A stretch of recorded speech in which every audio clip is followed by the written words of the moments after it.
Hello दोस्तों। आज हम निपा वायरस के बारे में बात करने वाले हैं। निपा वायरस के बारे में बात करने से पहले सबसे पहले हमें निपा वर्ड को समझना जरूरी है।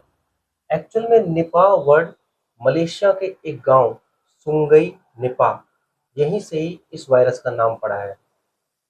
वर्ल्ड में सबसे पहले सन 1998 में निपा वायरस मलेशिया में ही फैला था।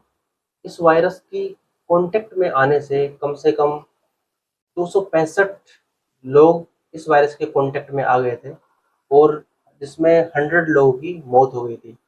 सरकार ने इस वायरस को कंट्रोल करने के लिए ऑलमोस्ट 10 लाख पिग्स को मार दिया था। निपा वायरस एक जूनोटिक वायरस है।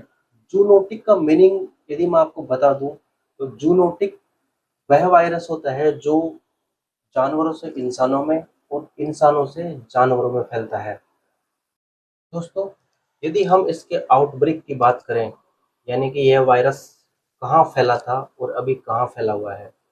सन 1998 में यह मलेशिया में, 2001 में बांग्लादेश में, 2018 में केरला में और 2025 की भी यदि हम बात करें तो यह केरला में फैला हुआ है।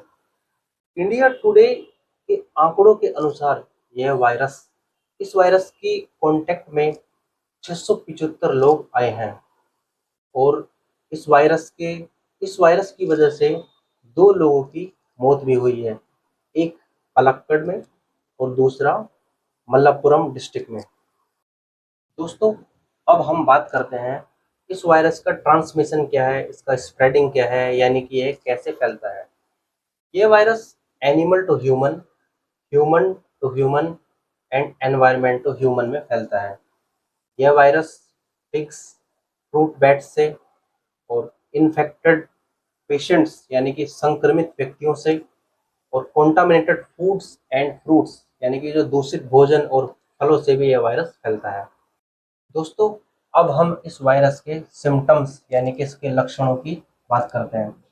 इसके लक्षण 4 से 14 दिनों के बीच दिखाई दे जाते हैं, जिसमें आपको हाई फीवर हो सकता है, हेडेक सर दर्द हो सकता है, मसल पेन हो सकता है, बॉडी में वीकनेस हो सकती है और यह वायरस माइंड और रेस्पिरेटरी सिस्टम यानी कि श्वसन तंत्र को भी इफेक्ट कर सकता है, क्योंकि जब बांग्लादेश में यह वायरस 2001 में फैला था तो इसने सबसे ज़्यादा रेस्पिरेटरी सिस्टम, श्वसन तंत्र को ही इफेक्ट किया था। दोस्तों, अब हम इस वायरस की प्रिवेंशन यानी कि इसके रोकथाम और उपायों की बात करते हैं। पिग्स और बैट्स के संपर्क में नहीं आए, संक्रमित व्यक्तियों से दूर रहें, कच्चे फलों को उबालकर और धोकर खाएं, बार बार हाथ धोएं और मास्क का प्रयोग करें। दोस्तों, इस वायरस की यदि हम मोर्टेलिटी रेट की बात करें, यानी कि मृत्यु दर की बात करें, जो कि 40 से 75% है। इस वायरस को कंट्रोल करने के लिए अभी तक कोई भी वैक्सीन नहीं बनी है, लेकिन फिर भी 3 वैक्सीन है जो अंडर डेवलपमेंट है, यानी कि जो बनाई जा रही है अभी। उसमें पहला mRNA, दूसरी VSA वेक्टर्स, तीसरी शेडॉक्स 1। ये तीनों वैक्सीन अभी बनाई जा रही है। दोस्तों, आज के लिए बस इतना ही। मिलते हैं नेक्स्ट वीडियो में। Thank you.